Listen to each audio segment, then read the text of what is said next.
Okay, we're live, Madam Chair.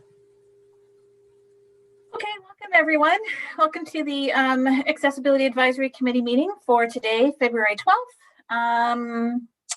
So we'll go ahead and call it to order. Hopefully everyone got the package of the agenda and everything in on their emails.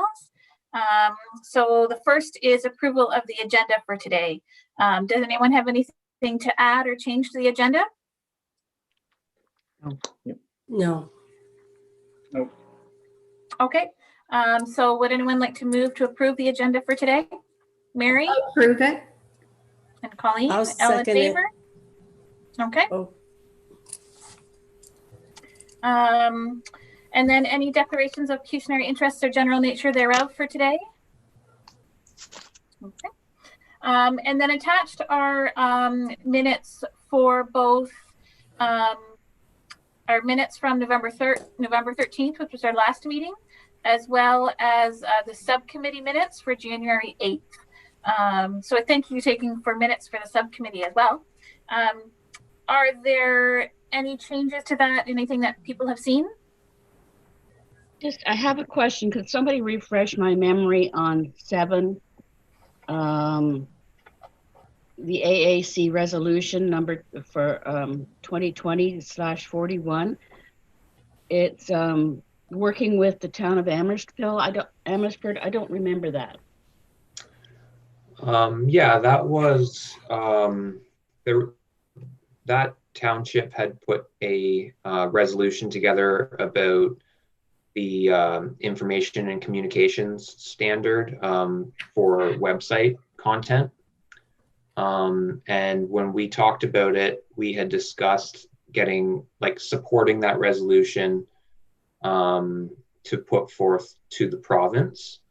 So that was how we had kind of left it. But in turn, I requested an extension, which is what their resolution was. And I requested it directly to the province and got it right away. So it kind of defeated the purpose of pushing that through to council, because we got the extension without many questions at all. So okay, thank you. Yep. Are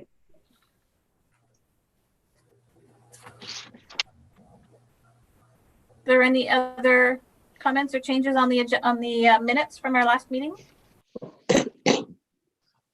Okay.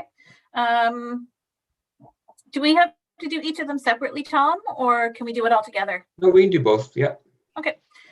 So would anyone like to move to approve the minutes from the last meeting? I see Sandy's hand. And seconder, Linda? Linda. All in favor?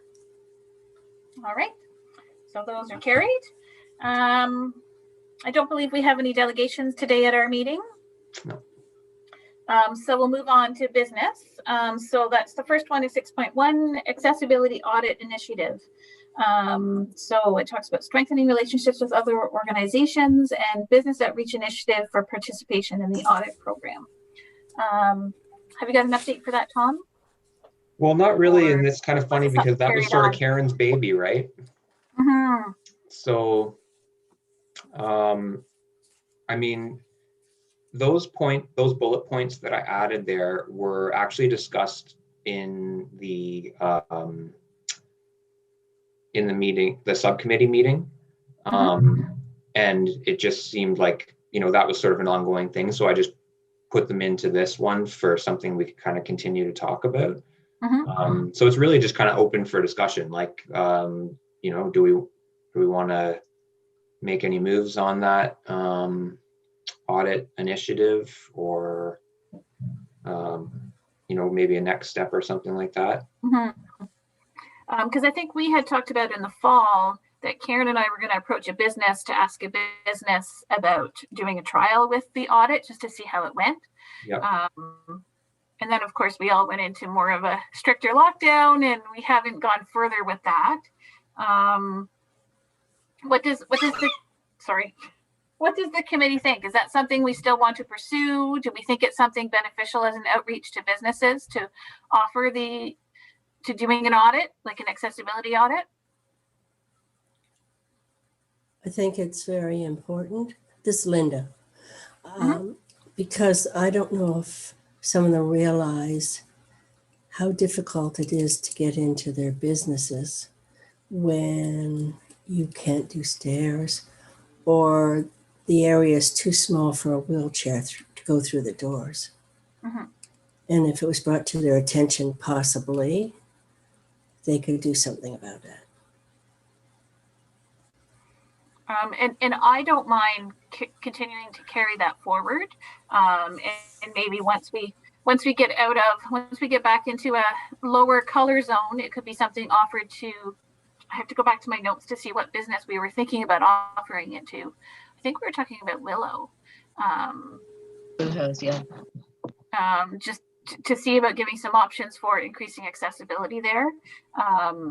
But if it's okay with the committee, I don't mind taking this one on and continuing with it, with the thought of maybe doing a trial with one business, and then I can bring it back to the committee to sort of say how it went. We can talk about how we want to conceptualize it for further businesses, or whether it's just a resource on the website that a business can print and they can do it on their own. Mary, you had your hand up.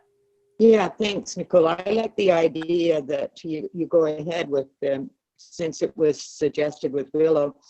And since Karen will no longer be there with you, I'm wondering, I think, Mark, you have some expertise in that area. Would you be willing to partner with Nicole and do that? By all means, yeah. Okay. And I do think that it would be useful to put the information out on the internet, on the website.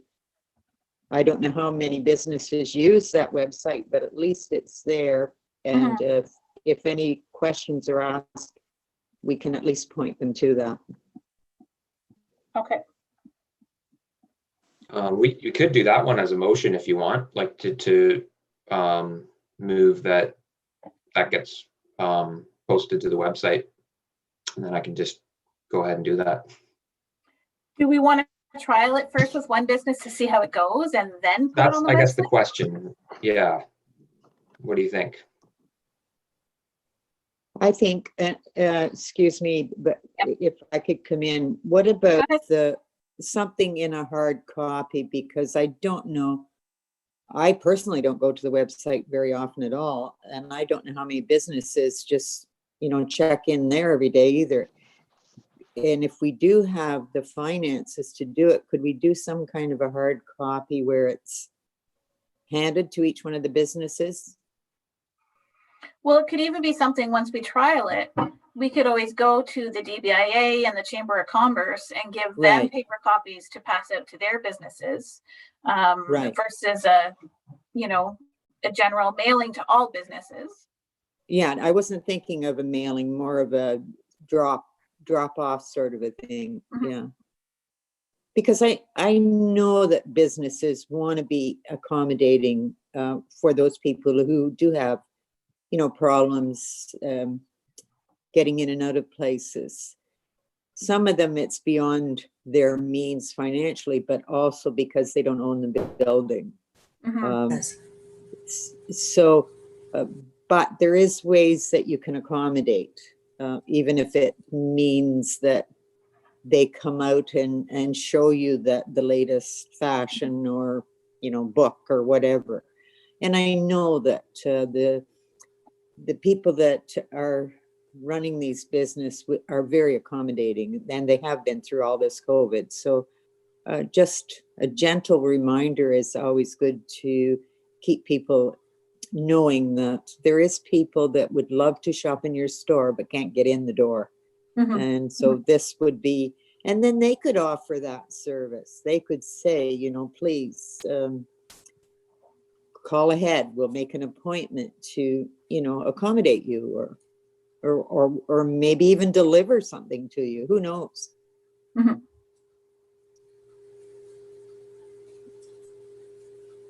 Mark? I was going to say, when we get to the point that we can drop hard copies and post something on the website, I think we should reach out to the individual businesses and different organizations, because you have the DBIA. They have a digital or a social media footprint, but each individual store does as well. and each individual organization, whether it's the CCA out in Codrington, each individual, and have them post on their social media page, because then you can cover everybody that needs it in a hard copy. We can have it on a municipal webpage, and everybody else can have it on theirs, and it helps the individual businesses as well, because everybody's going, you know, not everybody, but a lot of people are going. There is a digital, the Main Street Digital Initiative, where they're trying to encourage everybody to go digital, especially with this shop local, and because we don't know where this pandemic is heading. You know, hopefully on the 16th we're coming out of it with restrictions, but you know, it's going to be a roller coaster ride possibly. So the more that's online, the better. Mary?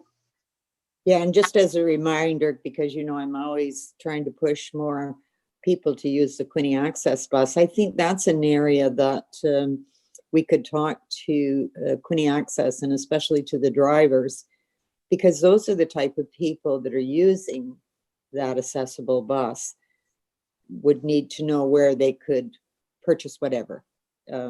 And so if we had a hard copy that could be handed out, or, you know, and they could say, well, this is what this business would do to help you maneuver through whatever you need to get.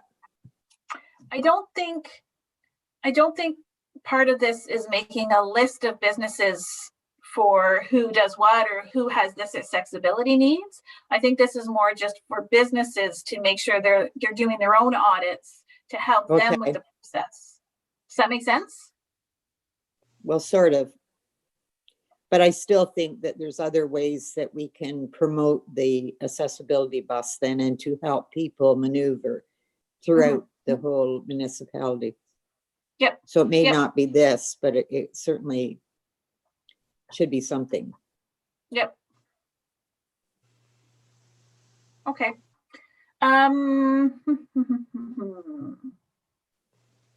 So is it okay if we leave it then that Mark and I will talk about one business to do a trial with, and then we'll try to bring it back either the next meeting or the meeting after to discuss. And then maybe it's even something in May during Accessibility Week that we roll out during the Accessibility Week for businesses and DBIA and hard copies and all those sorts of things, and we can make that plan. Sure. Is that okay with everybody? Yep, sounds fine. Okay. Do we need a motion for that, or? I don't think so. I think it's more of like an ongoing item we can just keep track of on the agenda. Yep. And then once we decide how to proceed with it, then we could do a motion for it to put it on the website and distribute it. Okay, awesome. Alrighty. So Mark, we'll touch base about that one. Okay. Anything else on 6.1? Don't think so. All right, so we'll move on to reports. Accessibility Awareness Week Subcommittee report. So I'll leave that one to Tom. Yeah, give me 1 second here. I'm going to pull up the minutes here. And Sandy and Mary, if I'm going off the the script, just let me know. Okay. But yeah, basically, I kind of summarized what we talked about, or what we kind of sort of came to consensus on in the meeting in the subcommittee minutes that were posted in the agenda there. And the idea kind of came to fruition about using the 5 standards, like a theme for each day, corresponding to one of the 5 standards. So those being 1 for transportation, 1 for customer service, employment, public spaces, and information and communication. And that we would assemble short videos to celebrate accessibility champions in the community that sort of represent something about each of those standards. So for instance, transportation, being clearly Quinte Access is a clear champion in the community for that, and for that one we actually assigned the host, because Mary volunteered right off the bat to jump in as the host for that short video. And And that was the kind of idea that we would have maybe one or two members of the committee to, using a script, to ask some questions of the accessibility champion for that specific day. So as you can see on that little table that was in the minutes, the rest are all to be assigned.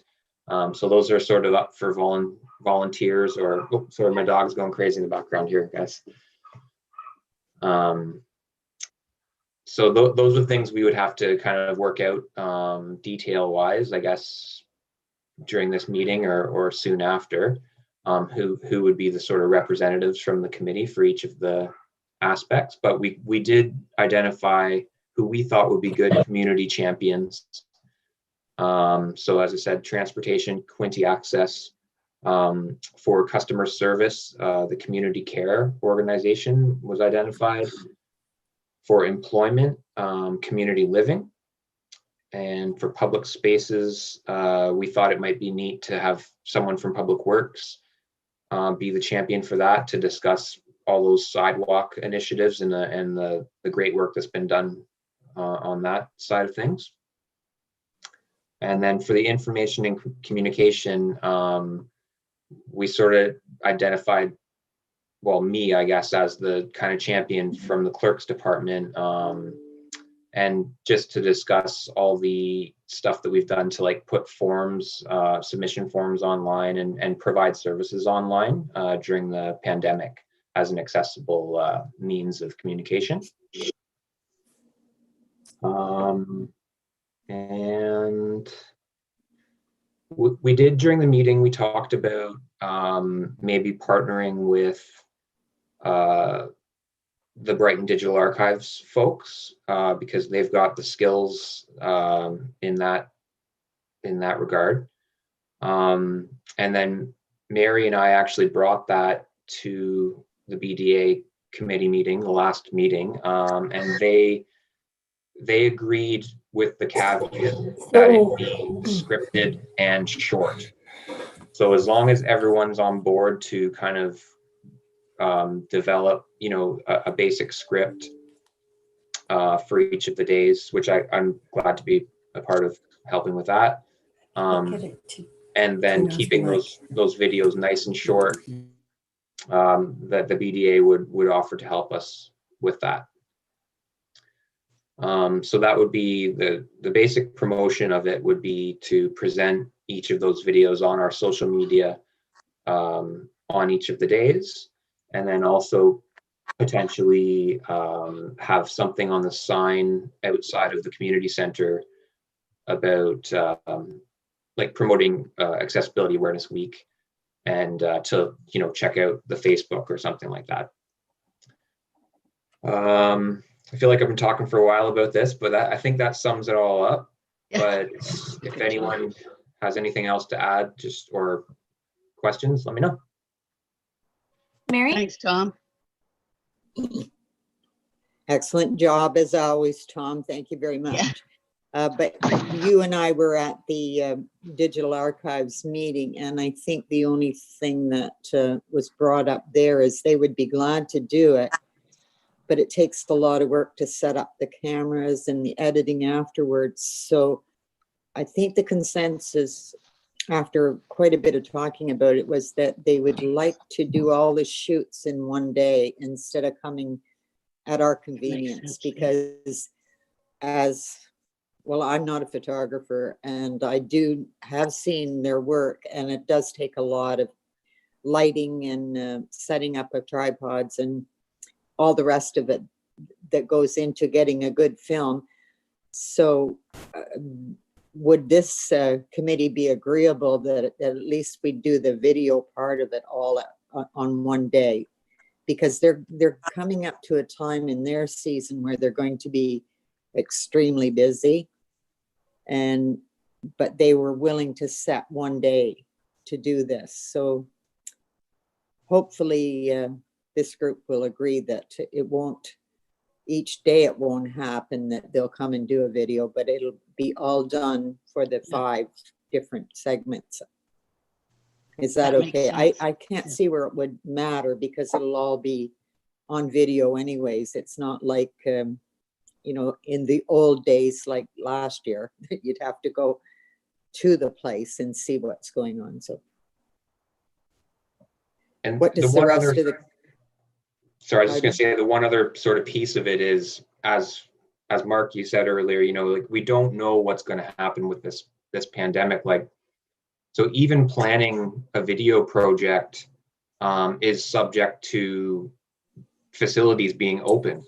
Like, so we might have to think on our feet a bit. Like there may be something where we have to maybe do this person, we do the interview through Zoom and then we record it. Like, you know, Yeah.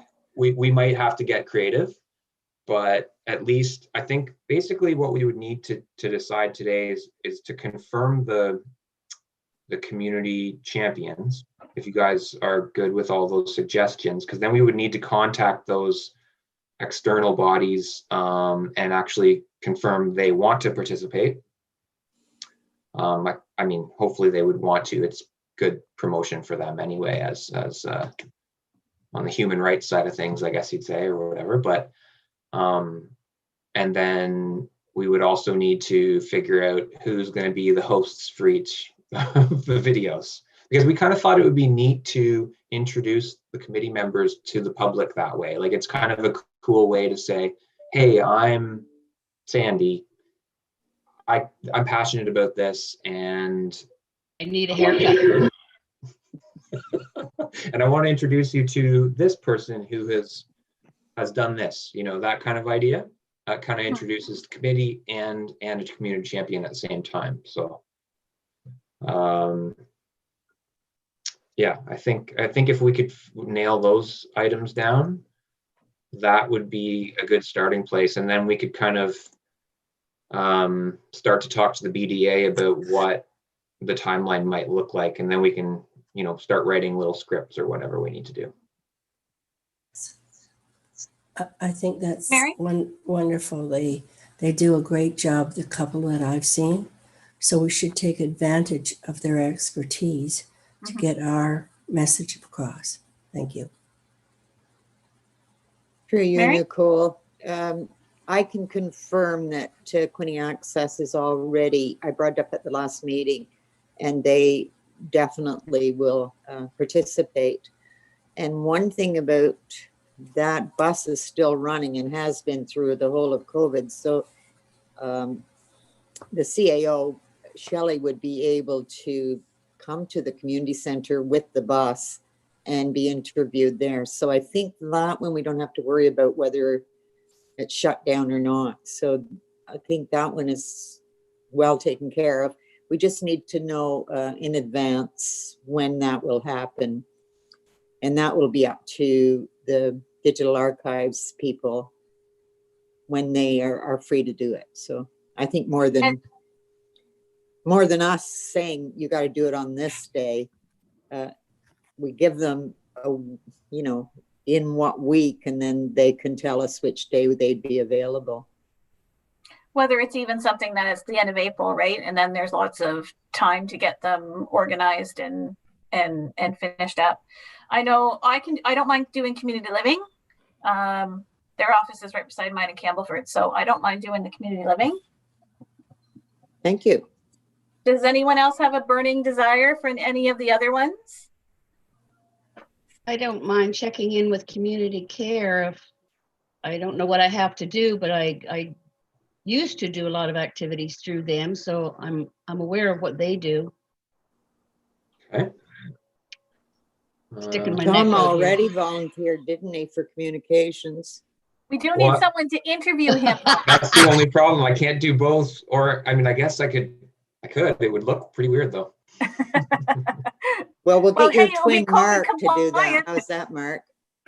Mark, That's can you interview Tom? I certainly can try. There you go. We got that settled. And Public Works, we just tell them. When I have to ask tough questions. Yeah, so I mean, even if one of them really would be excited to do it, doesn't necessarily have to be the director, president, whoever. Yeah. So who else do you need, Tom? I think that's it. Yeah, that would cover it. I mean, we would need someone to interview Public Works. I don't want to volunteer anybody, but I don't know, maybe Linda, would you be interested in doing that? Really, I'm not sure. Okay. I Um, was good. I Linda? do think about, you know, when they do sidewalks and roads, I do appreciate them. Um, I could possibly, depends when they do it and where it is, if I can get there. Yeah. That's the big thing. But then again, I could always have Quinty Access Bus pick me up and take me. Absolutely. Yeah. We'll True, make they're sure gonna be that there. happens. Okay, I'll go public, that was Public Works. You want a good looking one, don't you, Linda? Oh, sure. Okay. Make sure of that too. Sandy, you got your hand up. I do. I was going to invite Linda to come with me with community care because she also participates in the swimming and I don't know what else, but can we join up? Linda, are you okay with that? Yes, that would be fine, Sandy. I also used to be a volunteer in the office, Yeah, Mhm. so quite a while ago. Like, doesn't matter. We're still Yeah. here. yeah, we're still here. Okay. Call me Let's anytime. not forget about Colleen. She just doesn't show her face, but I know she's there. Colleen. Colleen is very shy. Oh, yeah, right. Yeah. So what do you want to do, Colleen? Oh, I don't know. And it's okay to join in with someone to do it together, right? And Yeah, it would be yeah. fully scripted, so you're not going on your own. We're going to have similar questions for each organization, so you would just be reading those off. But if you don't feel comfortable, that's fine too. Oh, come with me, Colleen. I Okay, know I'm shy and you can help me out. we can do it together. Okay, good. Mark? Yeah, I was going to ask, what's the time frame you're looking at to work with digital archives? Like soon or on doing these? Yeah, they were saying by May they really get like super busy. So I think we'd be looking like in the next maybe 6 weeks or so. I think we'd Yeah, want no to later start. than that. Yeah. Yeah, but again, we kind of needed the consensus that you guys are all on board with this and like the sort of, you know, scripted, short, all in one day idea. And then we can just basically get back to them and say, when do you want to do it? And then make it happen. Okay, I wasn't sure if it was coming up sooner because we're scheduled to go on the 16th, and I think Northumberland is trending towards orange when we do go on the 16th. So it will depend on what was in there, and I think it's like 20 indoors, but it could change. Don't quote me on that. It depends on what they release in the next couple of days, right? So as long as like facilities are open, I think we'd probably be able to set this up at the community center with like plenty of social distancing involved because there's such a big room there, right? So as long as we do that properly and there's no, like we're allowed to be inside of facilities, I think we'll be able to pull it off pretty well and safely. You're allowed to inside, but with restricted numbers regardless of the size of it. Right. Yeah. And I can, with you, Tom, it makes sense maybe to do an introduction letter, maybe to the businesses, like our community champions that we picked, to sort of say what the purpose is, what's going to be happening. So then maybe if we can get that developed this week, then the committee people, whoever's assigned to that organization, can bring that letter to them and sort of get their general okay to get started. And then maybe in our March meeting, we can get started on maybe picking a date at that point, or is that too late? No, I think that's probably good. Like if something comes up in the meantime, like let's say the BDA says, you know, we got to do this February 27th or whatever, you know, we might just have to make the move because it's kind of going to be their play, right? But they're easygoing group too, and I think if we meet second Friday in March, that's probably ideal timing, I would think.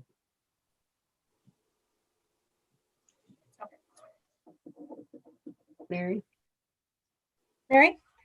Yeah, and I think we have to realize that they're very proud of their work. And it's not just coming and shooting and saying, okay, here's the video. They do a lot of editing, and that takes a lot of time. So it's not just that day of the shoot. It's going to be time for them to edit and then get it back to the committee. So the sooner the better that we can get this all going. But a lot of it does depend on how open we are with the COVID. So, but I think we need to go with the assumption that we're going to be open at this point. Okay. My one concern is March break has been moved till April. Are we going to work around that at all, or is it just part of our everyday COVID? I think that's just another part of the roller coaster we're on. Yeah. Yeah, I don't know how much March break will affect us. Like I know our meeting is the 11th. No, 12th, March 12th, I think is the next date for the meeting. I might have a conflict, but I'll try to be free during the meeting time. Hopefully it works. But yeah, March break, I don't know how much that will affect us with time. It might, like whether we book it or not. Yeah. Any other thoughts or additions to our Accessibility Champions Initiative for Accessibility Advisory Week? Mark? I was just going to ask, once Digital Archives has done the video and we've all done everything we're going to do, and it gets posted on all the different platforms we were talking about, Tom, is this something that could be put onto the municipality's YouTube channel that people could view at any time? Oh yeah, for sure. Yep. Yep. Nicole, at Yeah. the last meeting I was at, you talked about doing bags for Accessibility Day. Is that a go, or is that something that's been pushed aside? I'm trying to remember exactly what we said, but I think at this point, with the pandemic, I don't think handing something out is feasible at this time. I think you're right with that. I'd have to go back to my notes to try and remember what we were discussing for that one. But Yeah. Mary? Yeah, thank you, Nicole. Just after listening to what Mark just said, I'm wondering if when we got to that point, when we have the script, we have the video, then would it be a good thing to maybe move a motion that it be played to council, because certain and hopefully it'll be opened up by then that we will have participants in the council chamber, but there's going to be staff there, there's going to be the councillors there, the mayor, and the more we are educated as a council and staff, the better we can move forward to make this the ideal municipality where we really are working very hard to make everything accessible. Mm-hmm. That's a good idea, that maybe the videos are shown at a council meeting around the date of Accessibility Week. Yeah, and if I could be so pushy, could we have maybe the chair come and speak that or before or after that video is played? Yep, sure. Okay. Because sometimes all of this gets 10-minute delegation. lost. Pardon?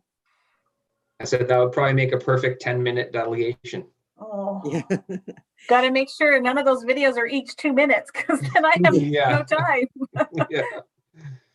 But I think Mark can vouch for this too. Very often our committee rooms, when they get passed by council, I can't honestly say that everybody, to my knowledge, reads them. Mm-hmm. And I don't know that many pay attention to motions and things like that, because some weeks it's a big package and it's a lot of reading. So sometimes you rubber stamp some of the committee meetings because you think, oh, well, they're looking after that. That's fine. Yeah, we'll go with that. So this way, I think it underlines the fact that we are very serious in this municipality about looking after those people who have different disabilities, and you know, and promoting that to council and to staff, because each time staff maybe see something that's where somebody's struggling, they're out and about more than we are. They can also work towards making sure things are accessible. I'm just thinking of last week, and Mark can vouch for it. There was a lady walking her child to school, and there's a big snow bank where she would have to climb over to get to the sidewalk to get to the school. Those kind of things shouldn't happen, as far as I'm concerned. And it's a help. And maybe we can move that point into the accessibility concerns in the community, just so we can talk about that point.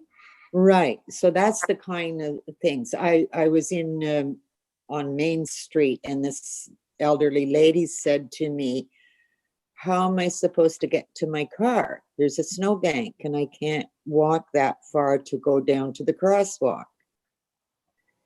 So there's another area that staff should be more aware of, that not everybody can climb over a snowbank to get to their car.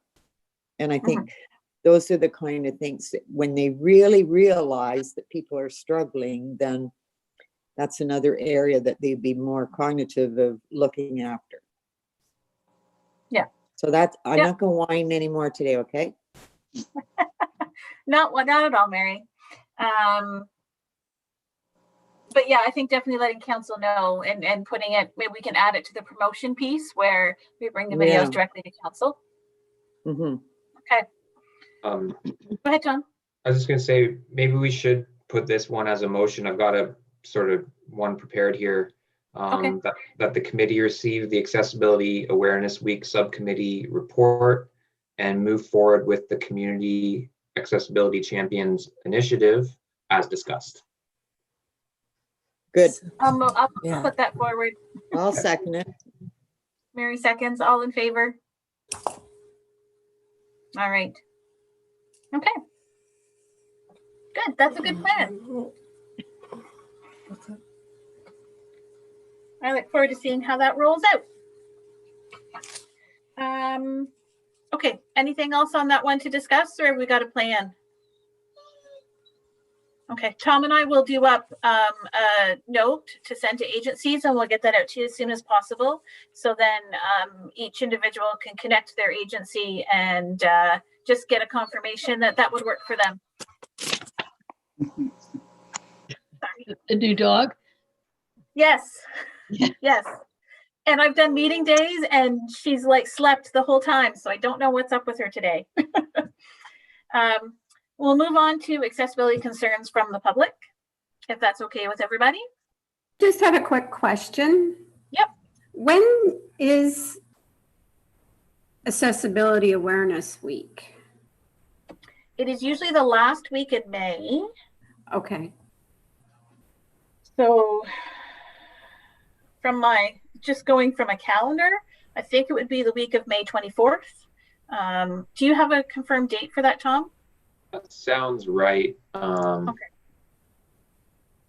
Let's look it up here.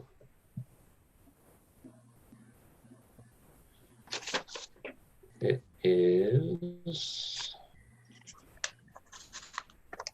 Oh, it looks like May 31st to June 4th. Okay. Thank you. Does that That's work on the week. calendar? I didn't even look at that. Yep, that works on the calendar. Okay.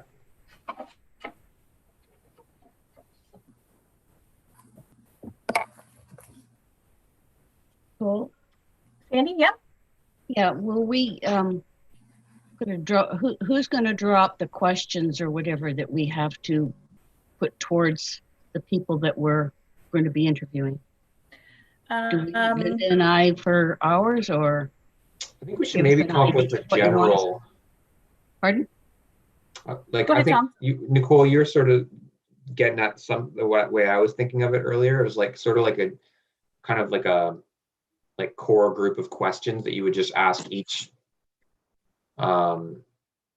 champion. But I don't know, do we need to be more specific? We can kind of work that out maybe at the next meeting. Yeah, or even it could be something for the subcommittee to meet to make the questions, and then they can bring it back to the full committee.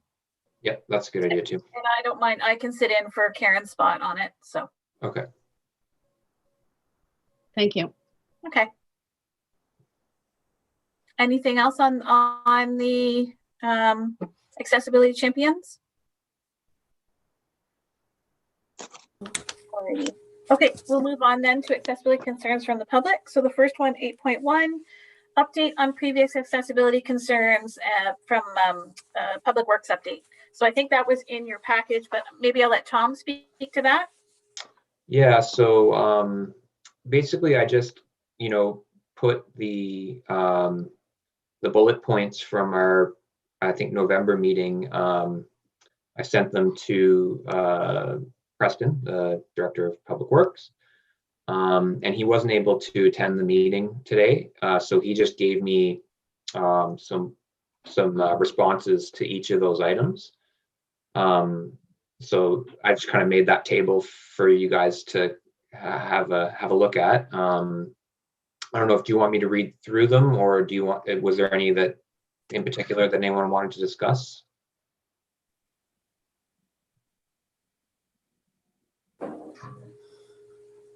It's totally up to you guys. I can just read through it if you'd like. I haven't read it yet, so I'm just.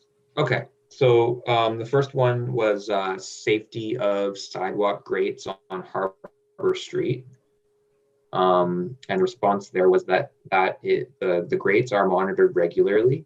They paint if there is a trip hazard present, and then they replace or straighten steel plates as required. And that he pointed out that this isn't an easy fix because of the poor design of the original grates, and that this is part of the reconstruction design plans to remove and replace that section going forward. The second one was imprints. Sorry, just give me 1 second. Imprints in sidewalks that present trip hazards. And he noted that they're painted and that they will be replaced in the spring once the sidewalk contractor is back for the 2021 work. The next one was pedestrian safety crossing buttons at stoplights. The Director of Public Works noted that we only have 2 controlled intersection buttons. Those being at Main and Division and Terry Fox Drive and Elizabeth Street. And the other 2 intersections make the pedestrian walk the priority in their cycle programming. So that was the comment there. Obviously, there's maybe room for further discussion on that one. The last one was the button at the gravel area on the south side of Elizabeth coming out of No Frills. And the Director of Public Works noted on that one that we need to start addressing this in 2021. That was a flawed design of the sidewalk and termination point. And John Street is one of our highest volume roads, and it has no sidewalk on the south side. So it looks like that's kind of, they're looking at that and they agree that that's an issue and that they want to improve it. Yeah, so that was just me reading the responses directly from the table there, but it's kind of open for discussion from there, I would say. So for number pedestrian safety cross buttons to stop lights, they're not going to, doesn't sound like they're going to consider stopping the traffic at the other 2 main intersections. Is that what I'm feeling that they think that to say that the other two intersections are the pedestrian walk, the priority of the cycle, that's enough? Yeah, I mean, I think that's the general idea there, right? Again, so that's kind of, you know, what are your thoughts on that as the accessibility committee, I think? Yeah. Well, I don't know what other people think, but I don't think it's enough myself. The time they give you is, if anyone has a problem walking or pushing a wheelchair, walking with a cane, I don't consider that that's long enough. Even on my scooter, it's already timed out by the time I get to the other side of the road. I guess I'm a bit slow. I don't know. Sorry.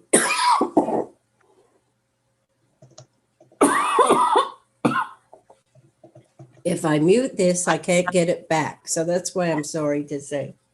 No worries. We can note that as a feedback that the that you're finding that the cycle time is too short to cross the road. I wonder sometimes, I love the idea of it being advanced so the pedestrian gets to go first.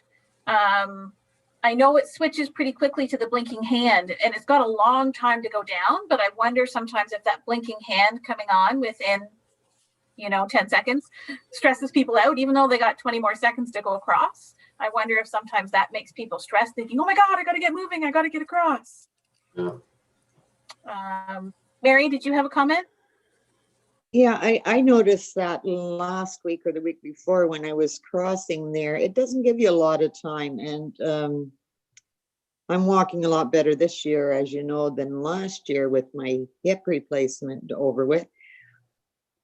But I did think about it, that if I was using a walker or a cane, I would be very panicky that I wasn't getting across in time. And you know how impatient some drivers can be.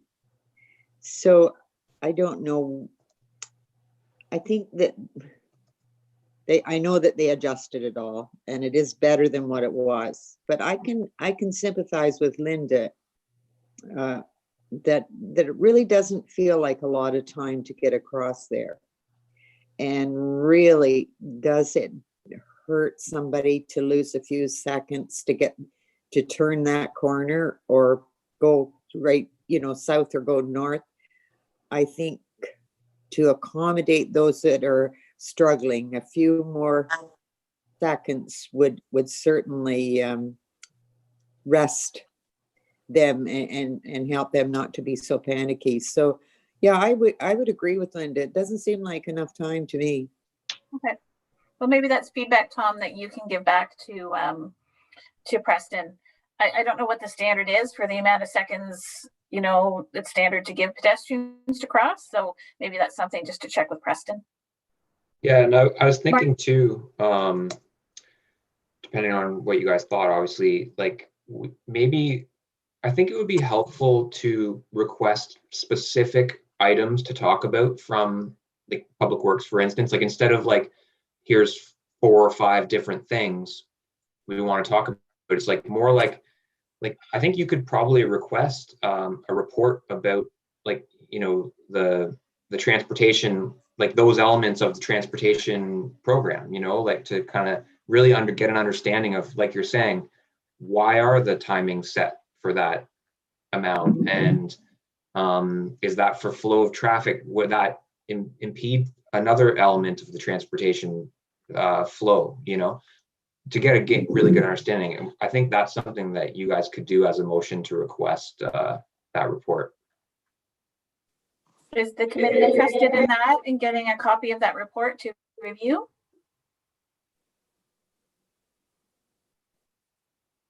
Or even have a member come to the next meeting or whatever it is, right? Like,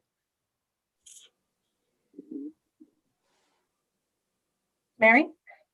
It's always been a problem, as the rest of us that have been around this committee for a long time. you know, in a year, what we get very fortunate if we get somebody besides Tom who takes the minutes to actually come so that we can speak about some of the things that we are most concerned about. So maybe Tom has struck on something going this way, one item at a time. Then the director wouldn't necessarily have to come, but somebody that manages sidewalks could come.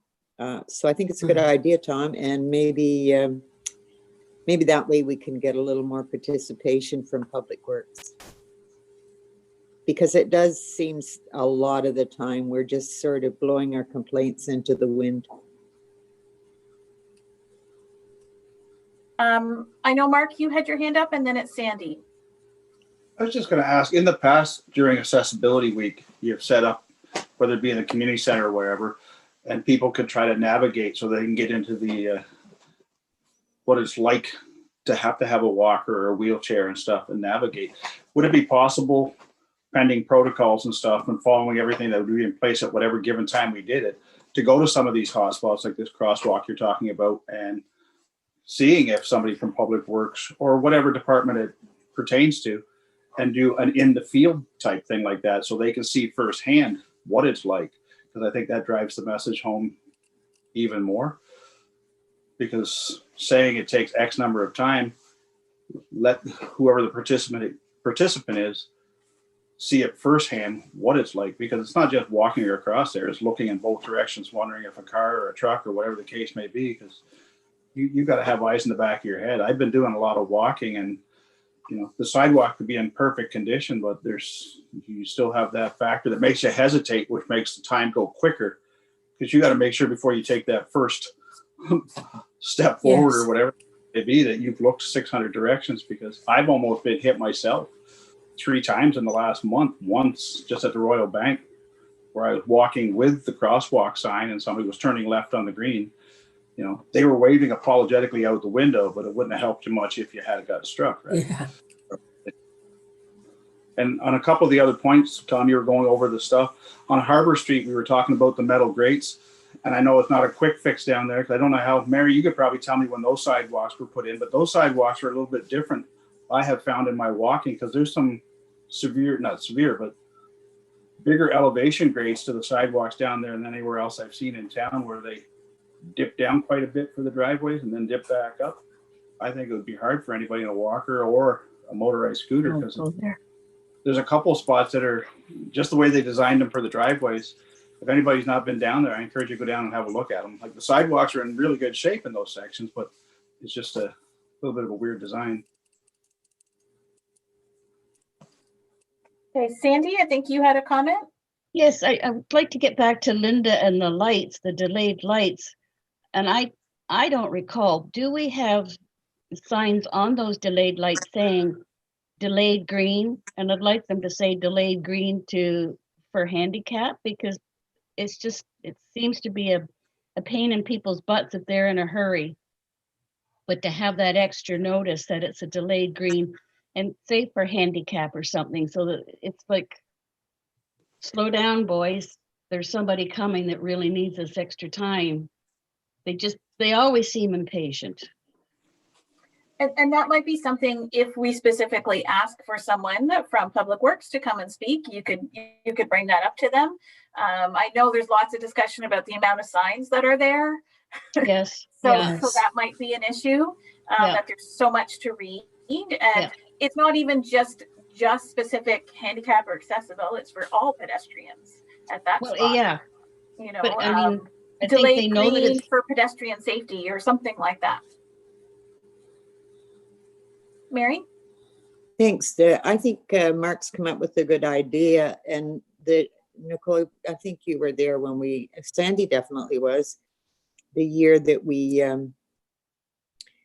well, they made me a stroke victim. That was me. Yeah, thanks a lot.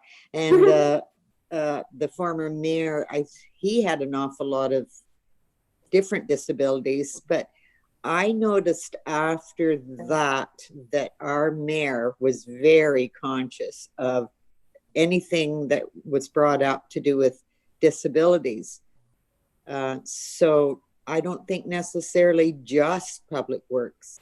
I think the mayor and some of the councillors, at least some, should be made aware. So what you brought up, Mark, would be an excellent idea. And that's right, Nicole's very good at making people look like they've had a stroke, and very good at sticking people in wheelchairs with weights on them, and a leg sticking out so you can't get through a door and all that kind of stuff. So, and Tom, you lived this when you had your sickness, your illness. You know what it's like to get around in a wheelchair. And I, at one time, was in a wheelchair for 2.5 months. Linda lives it every day. Sandy's gone through a lot of different operations. And those who are left on the committee that haven't had any kind of disability during their lifetime don't really know the full effect of how it affects you.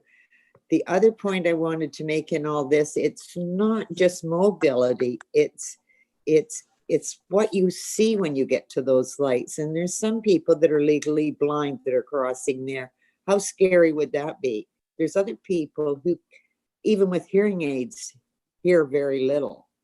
So there's all kinds of other ways that we need to be really cognitive of how people, and especially because this is a senior municipality in many ways, that we can, really be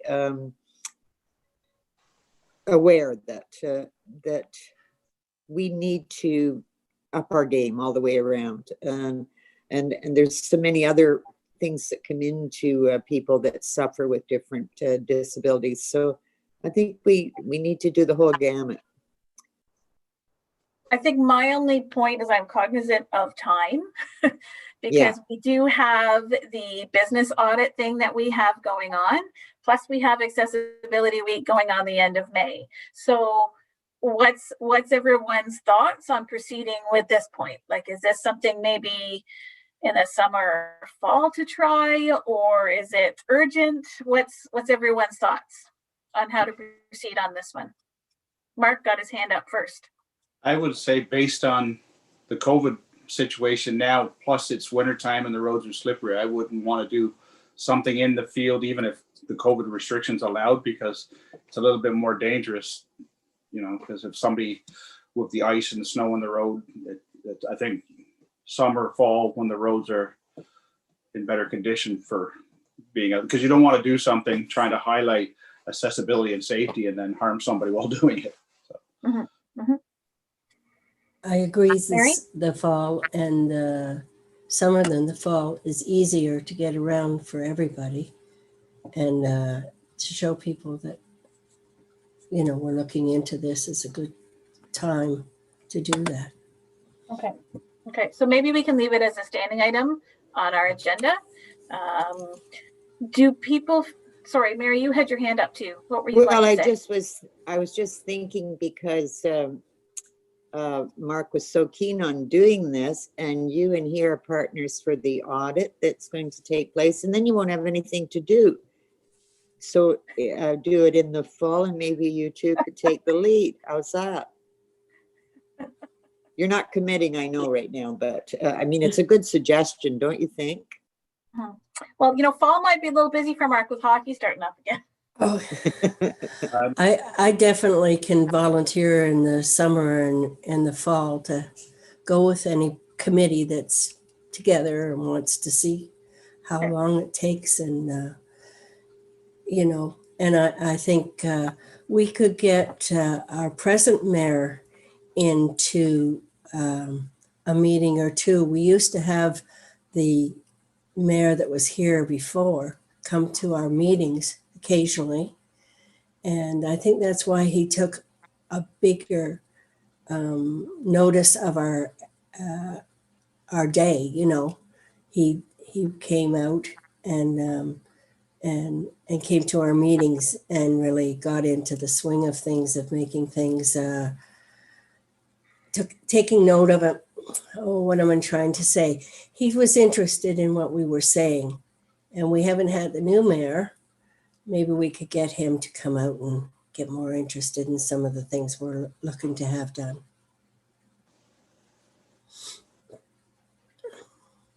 Tom? I'm just trying to figure out how to write this down in the minutes. Like, Sorry. what would we call it? Like, would we just call this like an experience thing? Like, it's not like walk a mile in your shoes, but it's something like that, right? Like,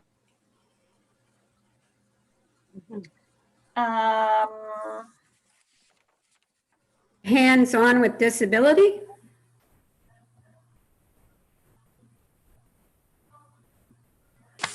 Yeah, that might be something. I was thinking more on the lines of like just like Brighton crosswalk practice or something like that.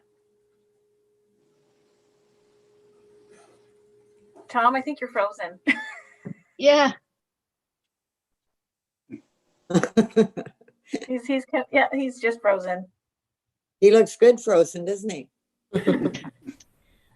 I don't know if he can hear us either. He's all quiet. Oh, we lost him. Uh-oh. So hopefully he'll come back in. Sandy? The one that I heard in the last 6 months was walk and roll along with us. I had suggested that for the other handicap day, but it's a catchy little phrase. Yeah, the only thing, the role, well, I guess walk and roll is both. The role makes it very specific towards someone who has accessibility needs, like a walker or a wheelchair, whereas there's a lot more than just the wheelchair or scooter accessibility. There's vision, there's hearing, there's developmental disabilities. So that's why the walk part. So the walking part would be those that you don't really see the disability. Yeah. I don't know. Do we need to specifically name it now, or is it something that we just want to leave in as something we want to do in the future? I'm just concerned about time in the amount of things we have going on now. Let's wait. Mark? I was going to say, I don't think we have to name it now. I think the big thing would be to identify what we want to highlight when we do that day, because it's not just the crosswalk. Mary, you touched on people that might be visually impaired. So put a blindfold on somebody that has full sight and let them navigate how to get into the post office, and pick different things like that. There's all kinds of different areas that, if you don't have that particular disability, you take for granted. Like, we can walk up and down, go up and down the ramp, but if you're visually impaired, I can't imagine trying to navigate up there, find the button on the door, because the button's going into the post office for anybody that has not. They're in some weird spots. We take it for granted, and I think it would, if you put yourself in those situations, let's identify all the different ones and then put ourselves in those situations. And I think we would have a better appreciation for how hard it is, and it's more than just the crosswalk. There's a few areas in town that I think we need to highlight. Well, and that's where we had done that in previous accessibility days, right? That we did that sort of experience of things. I'm just seeing if Tom has sent an email to try and, oh, there he is. Maybe he's trying to get back on now. Hey guys. Oh, there he is. Sorry about that. My internet now come back on. I'm on my iPad now, so looking a little different here, but all we discussed was we decided that I don't think we need to actually name it now, but maybe you could put just a title of, an accessible experience of downtown or something like that for now. Yeah. But then maybe if it stays on our agenda, then we don't lose it. And we can make more plans for that later on. Is that okay with everybody? Yes. Mark, is that your hand up, or are you? Yeah, I was just going to highlight a couple more areas of, because we were under the concerns. Yep. And it ties into accessibility, but safety as well. And I don't know if it's something that this committee, and Tom, you can tell us, I guess, if we can pass it on, perhaps to maybe Ben Hagerman in communications and stuff. Two areas that I find that are really dangerous, especially while school is in. Anybody that goes up that direction, because we talked about the snowbank at the school. But in the morning when you're going to the school, And after you go past that crosswalk, if you have to stop, that's fine if the crossing guard's there. But I mean, beyond that, when people are turning left into the school, some people are coming out of the school. And because of the width of Elizabeth Street, if you're behind the person that's turning and you're being patient and waiting, there's people coming up on the right-hand side and passing you.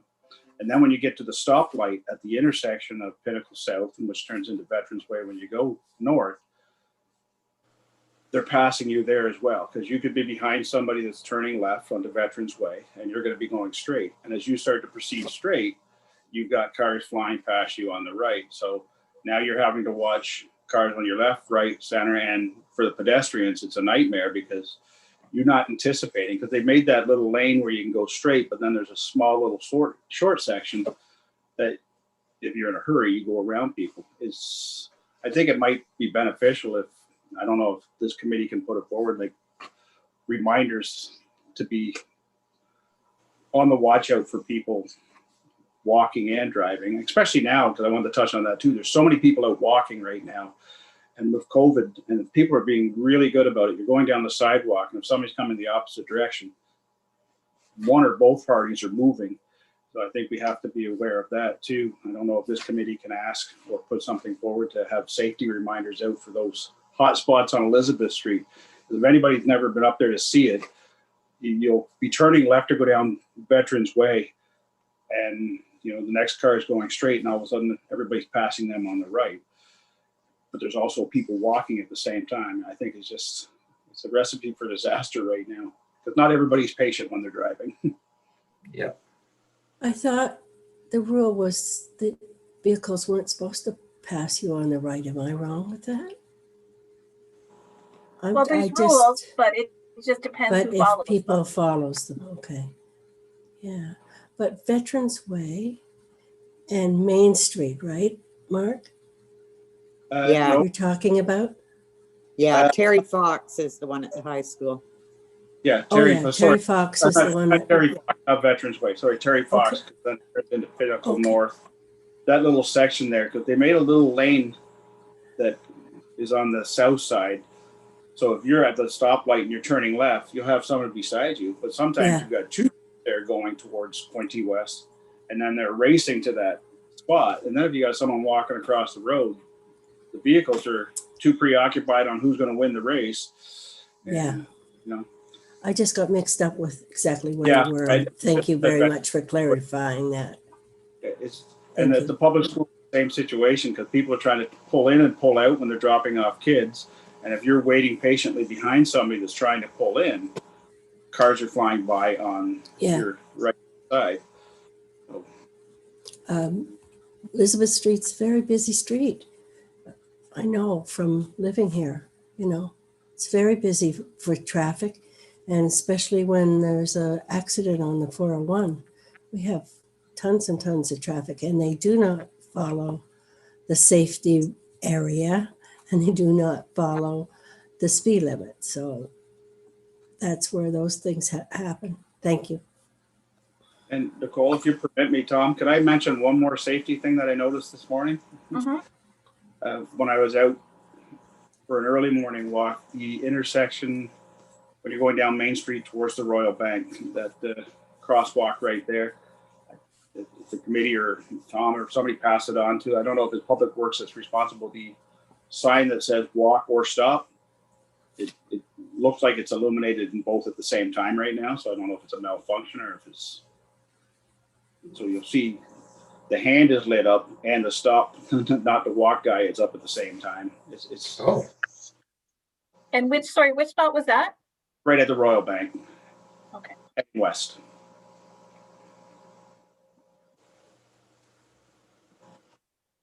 Okay.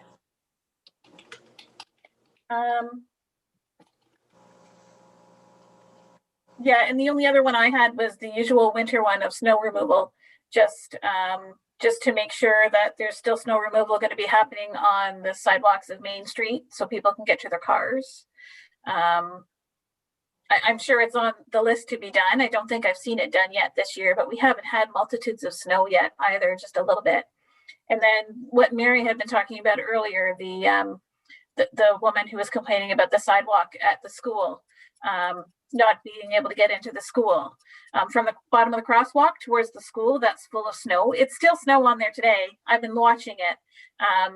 And unfortunately, it's one of those situations where you call the school and they say, oh, it's the municipality. And then you call the municipality and the municipality says, oh, no, that's the school property. So like at some point, it'd be really nice if someone took it on to find the solution versus just passing it. Oh, you have to call this person or you have to call that person.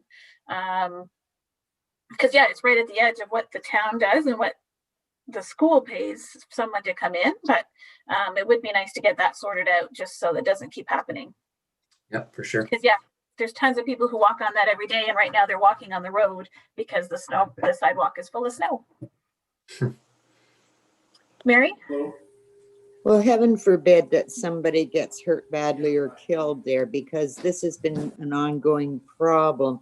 And it's almost like you almost have to give somebody a shake to get this done, because I don't know where the big problem is unless employees don't know how to use shovels anymore. You don't need to have a sidewalk cleaner, snow cleaner to do that. To save a life, any one of us here would go and clean it up because it's a safety hazard. So I don't know how many more times we have to complain about something that's a real liability to this municipality. And I would feel terrible if somebody got killed. I know all of you would, or got hurt badly. Sure. So other than yelling and screaming, we don't seem to get anywhere. So I think we need to have a motion put forward, at least, that someone please come so that we can bring these kind of concerns, because this is more than us sitting around and being crabby. This is a health and safety issue. And I think it helps now that Tom is an actual accessibility coordinator. So yeah, he's actually now more able to bring that to staff meetings and to committee meetings he's on, versus before when it just went in our minutes and then it went to council and it took that much longer for the concerns to come forward. I don't want to speak for you, Tom, as to what your process is for bringing these forward. Yeah.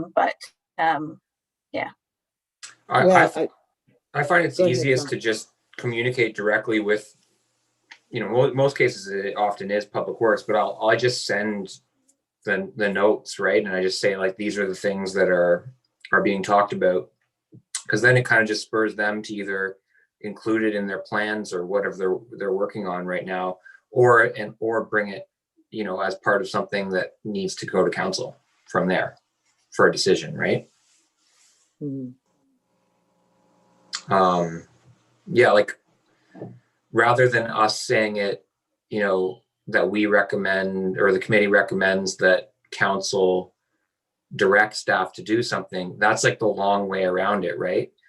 Whereas just a direct email say, hey, these are the things that they're talking about, the accessibility committee, where do you think we can fit in with that, right? So hopefully now we can leave it with you, Tom, and then we'll have them on the list for next week to follow, or next meeting to follow up on. Yeah, and like we were saying before I got booted out of the meeting there for a bit, I was sort of putting together some words to something about maybe getting a report from Public Works Division, whoever that may be, regarding stoplights, crosswalks, and traffic control in the municipality. I think that covers a lot of what we've talked about, or what we've talked about here, other than the snow removal. So that could kind of all encompassing, be a pretty significant achievement for us to get a good report on that from them, I think. Yeah. At the next day. You might lose me, but it looks like my signal's going out. Okay. Okay, just in case. Okay. Are there any other things to add to the list for Tom under the first one on 8.1? Okay. We'll move on to 8.2. And I know I had put this one down on the list. It sort of goes with our last one as well, but it's the walkway between the post office and CIBC. I was walking down there a little while ago and I saw a gentleman stumble over the sidewalk there, and sort of had a discussion about, you know, how the sidewalk is so uneven in that section. But again, it's been a combination of, oh, well, that's CIBC's property, that's the post office property, we don't know whose property it is, but I think something needs to be done about it because it is an accessibility hazard. But I'm not sure what the steps are because, yeah. But it would be nice to bring that one to Public Works to follow up again with someone. And you know what? If we have sidewalk guys coming in, maybe could they not just fix it? Yeah, I mean, that I guess would depend on what the scope of work that was agreed upon in like in the procurement aspect of it, but and what that would cost compared like as an additional service if it wasn't included in it already. But yeah, I'll just make a note to maybe ask, like, we need to identify who is responsible for that walkway. Because there is a pretty significant lip, especially at the north end of that crosswalk where the parking lot is, the CIBC parking lot. Mark, you had your hand up. I was going to say, for identifying who owns that, you might even be able to reach out to the director of planning, because I had mentioned it to him in another conversation on a different situation when they were trying to identify ownership of something. That can be obtained through Service Ontario. They have access to that stuff, so it's pretty quick to identify that. Mary? Thank you. A lot of what we are supposed to do, and Mark can vouch for this, is go through the CAO. And I think this is an instance where, because we've argued for a few years about who owned the sidewalk out in front of the bank, the CIBC bank, and it just never got fixed. Nobody knew who owned what. Now we got the same thing with the post office. As Mark says, it's a very easy fix to find out, first of all, who owns it, and then scream bloody hell, this is a health and safety issue. So if we send it through to the CAO to find out, would he please find out who takes ownership of it? Because even our tax collector would know who pays taxes on that particular piece of property. So he could direct whoever to find out who owns it and then take action immediately, because we can talk for another 10 years about who owns the damn property, just like we did with CIBC. And I don't know, I like answers. I just don't want to come back and talk about the same thing over and over and over again. I agree. It's been going on forever. Yeah.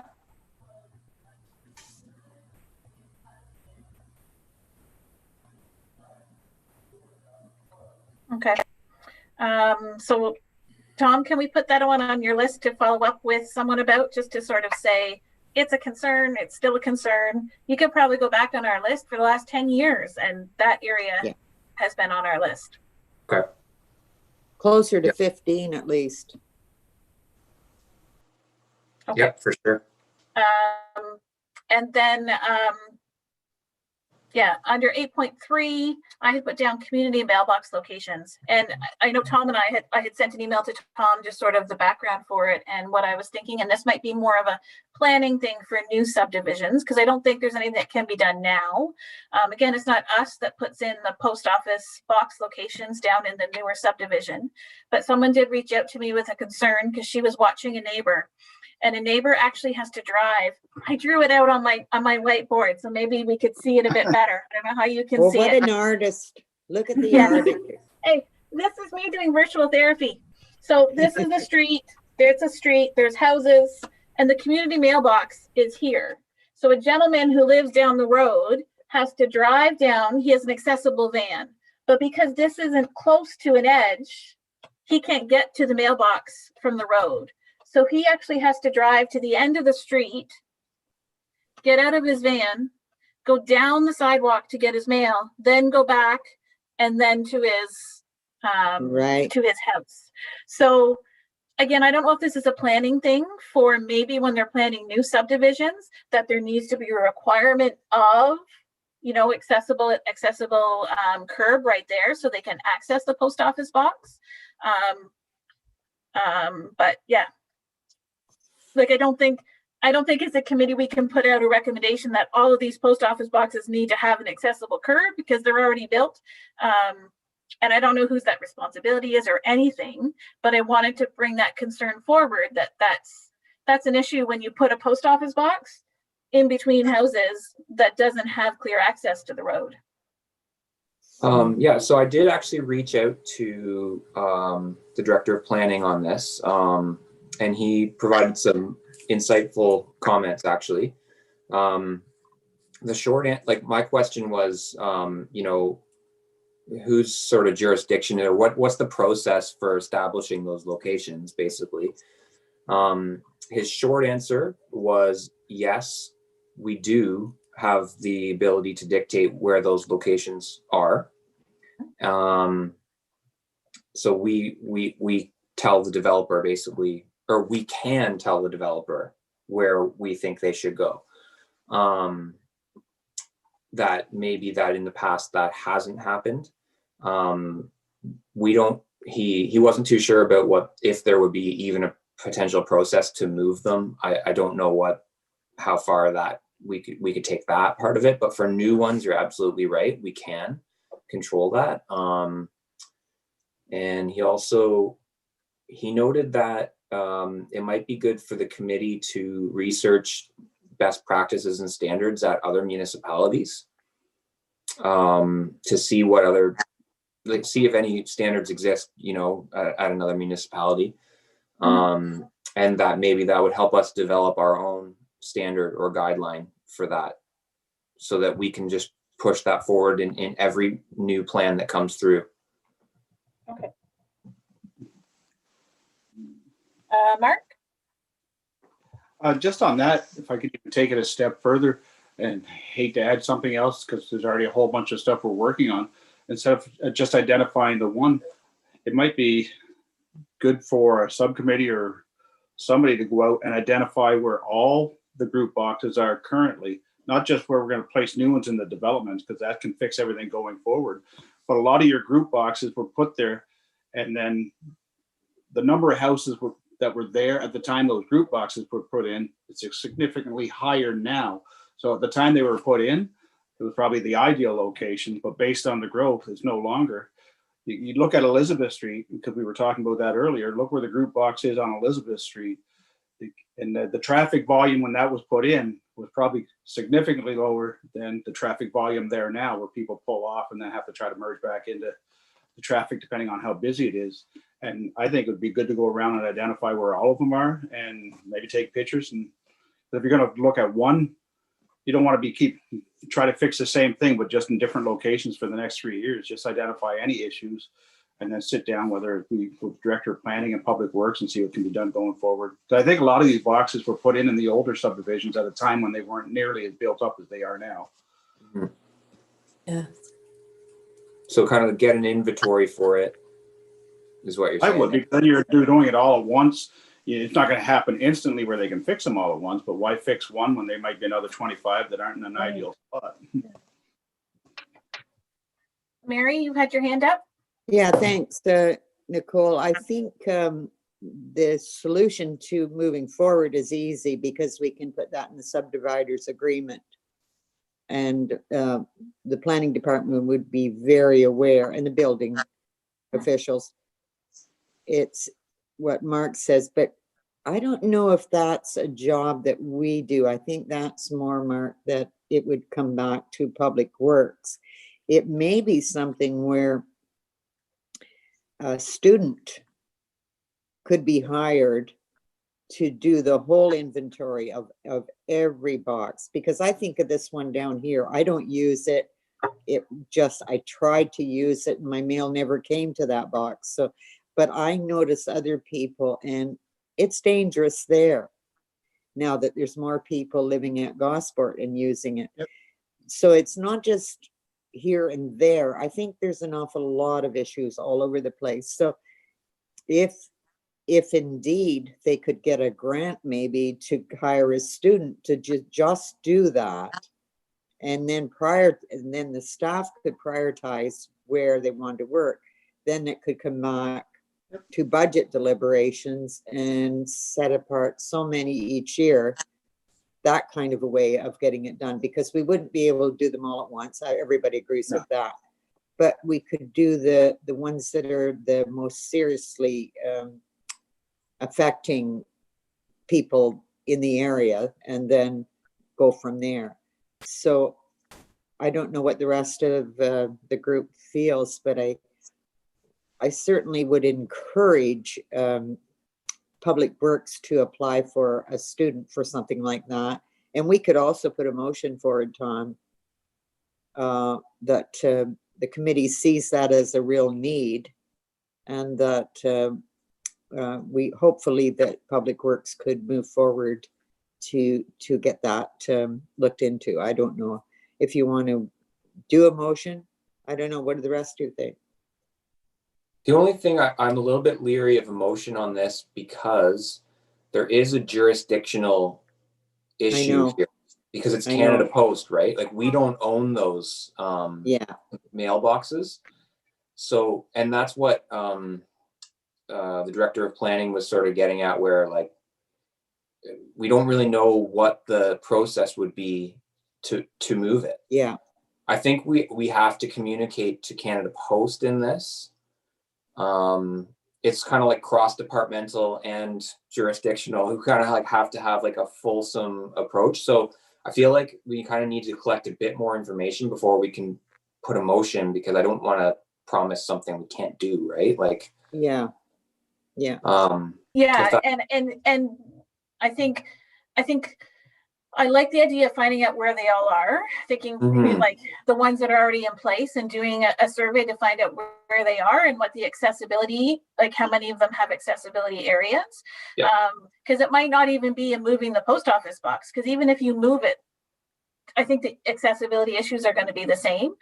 It might be, well, what about just putting a curb cut? And that's what I was thinking. You know, save it or something like that. But I agree with Tom. I almost think that we need more information before we know how to proceed further. Mark, you had your hand up? I was just going to suggest whoever does it, whether it's Public Works or planning, the best first step would be to communicate with the post office, because they could give you a map of where every group box is in Brighton, because exactly, there's this, so they can give you, and then you'll know where they all are. And then maybe somebody from this committee or all, I wouldn't even mind driving, because I'd like to have a visual of what they are too, because I think it would be good for this committee to identify the ones to start with first, because we're talking about accessibility. So we are tied into that, because if there's like 25 of them, you don't want them fixing 3 when there's 3 that have a bigger need for accessibility. So I think we still should have some oversight in who, no matter who's doing it, because you want them to fix the highest priority ones first. But the post office could definitely tell you where they all are. That would save a lot of work. I'm trying to remember the name of the one that I drew. It's Nautical Lane and Cove Crescent. Okay. Yep. So the south end of Nautical Lane is where I heard about it. So see, my drawing was, oh, it doesn't show up on there. I was gonna say my drawing wasn't so bad as to location of things. Sandy, you have your hand up. Yeah, I just a quick comment, because our mailbox too, I don't know how long it's been there. I don't know how long this subdivision has been here, but people drive up to the mailbox, cutting across the street. Mailbox is on the wrong side of the street for them. So they turn the corner. They're turning on the right side. They go over to the left side to pick up their mail, and then they turn around in somebody's driveway to turn around and go back. So it's not just mail from our street. Most of our people walk over, but there are a lot, and it just brought to mind that's what's happening. And every time I see somebody do that, I'm looking around to see if there's kids, or another car coming or whatever. Just very lazy, but very dangerous. Okay. Sorry. Okay. I think, Tom? I was just going to say, I think this is a really good, it seems like a really good project that for this committee to sort of like number one, look into other standards from other municipalities and develop one that we can apply to every new development. It definitely is best practice to have a formal standard that just, this is our standard for community mailboxes. Because then it just makes the job of the planning department and the agreements, it makes it really easy for them. And then the other piece is, once we do have the inventory, we can start looking around and bringing these to the table, right? Like saying, these are our high priority items for these. And like you said, maybe it's a curb cut, but we can identify what maybe would be the best way to achieve some sort of more accessible feature. But yeah, I think it's something, seems like this committee could really dig into, overall. Is it easy to look up standards, or is that something that it has to be done more through a municipal lens? Like, is there a municipal database of standards, or are most of them online? Yeah, you can search them up. Usually, like, larger municipalities tend to have like actually, more fulsome standards for different aspects. I would suggest maybe like I will do it as well, and then maybe anyone on the committee that can, and we just kind of come back and see what we can find, right? Okay. Yeah, I can do that look, and then we can look at the next meeting. So yeah, but I'll also reach out to, I'm part of the it's called the Ontario Network of Accessibility Professionals. I'll put a note on there and just say, hey, anyone have a standard for awesome. Yeah, that'd be great. Mailboxes. So good. Okay.